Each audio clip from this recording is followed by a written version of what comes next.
نحمده ونصلي ونسلم على رسوله الكريم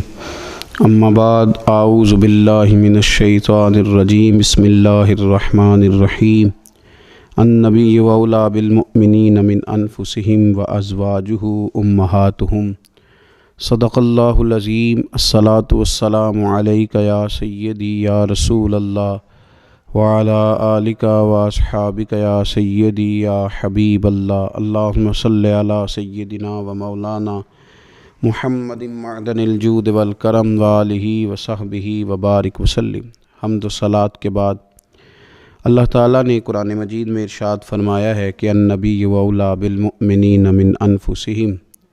فرمایا یہ نبی مسلمانوں سے ان کی جانوں سے بھی زیادہ قریب ہیں۔ وَأَزْوَاجُهُ أُمَّهَاتُهُمْ، اور ان کی بیویاں مومنوں کی مائیں ہیں۔ نبی پاک صلی اللہ تعالیٰ علیہ وسلم کی تمام ازواج مطہرات مومنوں کی مائیں ہیں۔ مومنوں کا ان کے ساتھ خصوصی تعلق محبت ہونا چاہیے، رشتہ عقیدت ہونا چاہیے۔ اپنی ان ماؤں کے ساتھ مسلمانوں کی دلچسپیاں بڑی خوبصورت ہونی چاہیے۔ ہر لمحہ ان کی عقیدت مسلمانوں کے دلوں میں بڑھتی رہنی چاہیے۔ ہماری ماؤں کو، ہماری بہنوں کو، ہماری بیٹیوں کو، ہماری آنے والی نسلوں اور اولادوں کو مومنوں کی ان ماؤں کی سیرت کے ساتھ ہمیں آگاہ کرنا چاہیے۔ وہ خوبصورت زندگی جو ان پاک بیویوں نے گزاری اور وہ طرز حیات جو ان ازواج مطہرات نے چھوڑا، وہ طرز حیات ہمیں سبقاً اپنے گھروں کے اندر اس کی تعلیم دینی چاہیے۔ اکثر سیرت نگاروں کے نزدیک سیدہ طیبہ طاہرہ حضرت ختیجۃ الکبریٰ رضی اللہ تعالیٰ عنہ کا یوم وصال رمضان المبارک میں ہے، اور بعض نے لکھا رمضان المبارک کی 10 تاریخ کو ہے۔ کائنات ارضی پر جن لوگوں نے وفا کی تاریخ لکھی اور اس دھرتی پر جن لوگوں نے وفاداری کو حسن، وقار اور خوبصورتی کے ساتھ قائم فرمایا، اور جن کی تاریخ انسانیت کو زندہ رکھے گی، اور جن کا نام قیامت تک لوگوں کے لیے مشعل راہ رہے گا،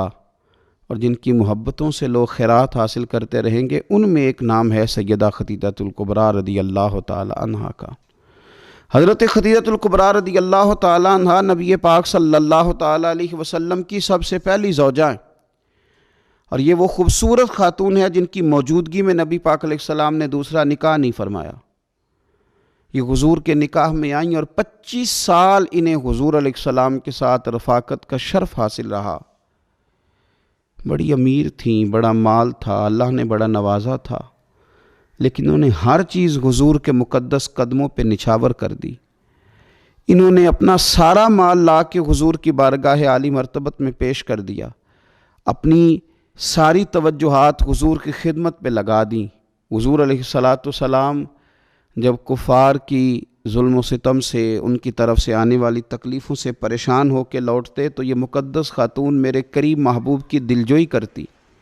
گھر کے اندر نبی پاک صلی اللہ تعالیٰ علیہ وسلم کا حوصلہ بڑھانے کے لیے اللہ تبارک و تعالیٰ نے حضرت ختیجۃ الکبریٰ رضی اللہ تعالیٰ عنہ کو منتخب فرمایا۔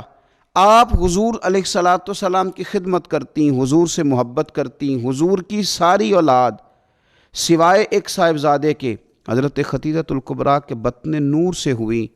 اس ملکہ نے امیری چھوڑ کے حضور کے ساتھ فقیری کی، صبحیں بتائیں، شامیں بتائیں، جن کے لیے بہت ساری کنیزیں خود خدمت کرنے کے لیے موجود رہتی تھی۔ اس خاتون نے پھر اپنے دست مبارک سے حضور کی خدمت کی، کھانا پکایا، کپڑے دھوئے، ڈیوٹیاں کیں۔ قربان جائیں، حضرت عائشہ صدیقہ رضی اللہ تعالیٰ عنہ فرماتی ہیں میں نے رشک کیا ہے ساری زندگی حضرت ختیجۃ الکبریٰ پر۔ اتنا ذکر حضور کرتے گھر میں ان کا، اتنا ذکر کرتے، اور کبھی ہم ذکر چھیڑ دیتے کہ حضور آپ حضرت ختیجہ کا ذکر کرتے ہیں، تو پھر تو حضور اور زیادہ سیدہ ختیجہ کا تذکرہ کرتے، اور زیادہ محبت کے ساتھ ان کی بات کرتے۔ یارو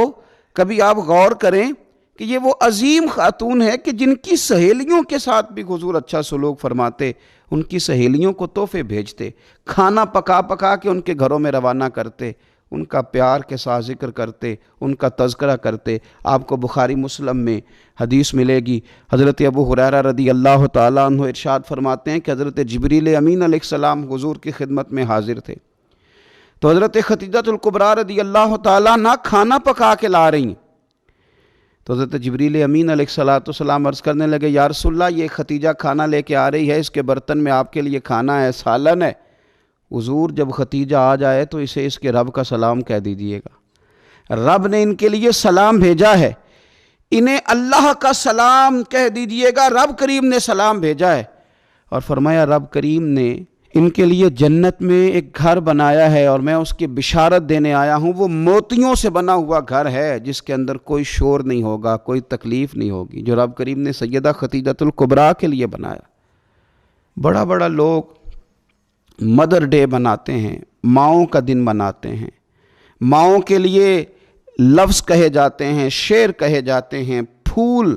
بھیجے جاتے ہیں، پیار کی بولی بولی جاتی ہے۔ کائنات میں اگر لوگوں نے مدر ڈے منانا ہے، ماں کا دن منانا ہے، تو سیدہ خدیجہ الکبریٰ کا دن منایا جائے، اس ماں کا دن منایا جائے جس نے ماؤں کا وقار بلند کیا، اس عظیم خاتون کا دن منایا جائے جس نے لوگوں کو بتلایا کہ کائنات میں وہ بیویوں جن کے خاوند، جن کے شوہر دنیا میں کوئی بڑا کام کر رہے ہیں، وہ عورتیں اپنا کردار اس طرح کا بنائیں کہ وہ معاون بن جائیں، وہ مددگار بن جائیں۔ اگر وہ عورتیں حضرت خدیجہ الکبریٰ رضی اللہ تعالیٰ عنہ کا نقش قدم تلاش کر لیں گی، ان کا اسوہ نور اپنا لیں گی، تو ہو سکتا ہے کہ ان کے خامد اگر کوئی خیر کا کام کر رہے ہیں، کوئی بھلائی کا کام کر رہے ہیں، کوئی خدمت دین متین کر رہے ہیں، اس اسوہ کو اپنانے کی وجہ سے وہ ڈبل کام کر سکیں گے، شوہر پہلے سے زیادہ خدمات سر انجام دے سکیں گے۔ اس خاتون نے اپنی وفاؤں کا رخ اس طرح موڑا کہ اگر میں کہوں کہ وفا کا دوسرا نام ہی سیدہ خدیجہ الکبریٰ ہے، اگر میں کہوں کہ ادب کا دوسرا نام ہی سیدہ خدیجہ الکبریٰ ہے، اگر میں کہوں کہ شوہر کی فرما برداری کو کسی ایک جملے میں سمیٹا جا سکتا ہے تو اس جملے کا نام سیدہ خدیجہ الکبریٰ ہے۔ سلام اس ماں پر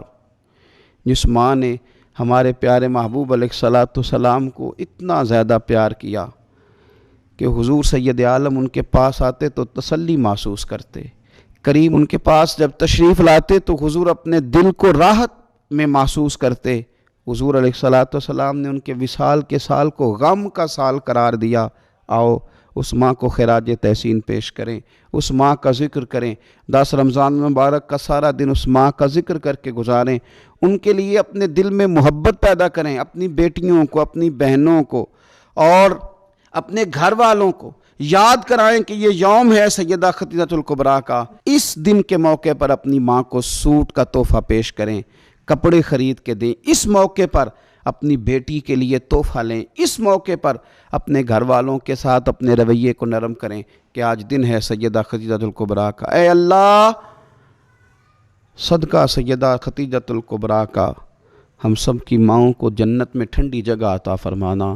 اے اللہ صدقہ خدیجہ الکبریٰ کا جن کی مائیں موجود ہیں ان کے سائے عافیت کے ساتھ دراز کرنا۔ اللہ صدقہ سیدہ خدیجہ الکبریٰ کا ہماری ماؤں کے حق میں رحمت والے فیصلے فرمانا۔ آخر دعوایا ان الحمدللہ رب العالمین۔